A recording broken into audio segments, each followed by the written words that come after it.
আবুর বাপের একটা স্মৃতি আমি না স্মরণ করলে অন্যায় হবে।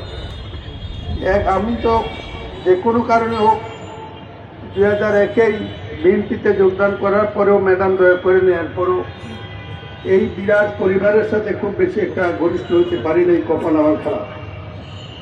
11 সরকারের সময় একদিন আবেদ নামে ভারপ্রাপ্ত সভাপতি ছিলেন ছাত্র কেন্দ্রের আমাদের তারেক রহমান সাহেব, খুব বিশ্বস্ত মানুষ।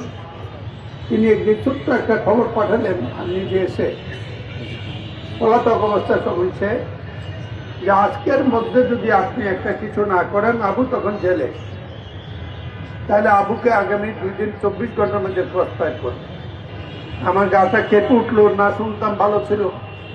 আমি কি করি, যা করলাম, কুমিল্লা আসলাম, ক্যান্টনমেন্টে গেলাম, তালিকায় খুঁজে বের করলাম, অনেক কিছু রাজি হলো, কিন্তু আবুর ব্যাপারে রাজি হলো না। আমি বাসায় গেছি, এর মধ্যে আবুর বাবা আমার এখানে উপস্থিত, আরও 2 জন লয়ে, ওনার মতে সাদাসিধে মানুষ, ওনাকে বসতে দিলাম আমার পাশে, আমার সব বসবে না।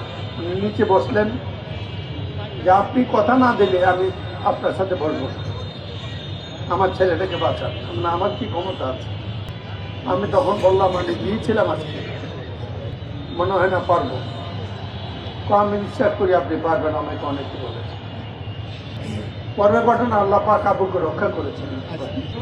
ছেলের জন্য এরকম অজরে পানি 3 ঘন্টা ছিলেন, ওনার চোখের পানি বন্ধ হয়নি। আমার কিচ্ছু করি না, আমার আল্লাহ কবুল করেছে, হলো আমাকে উসিলা করে।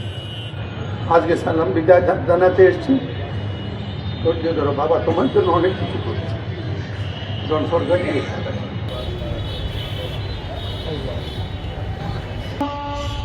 السلام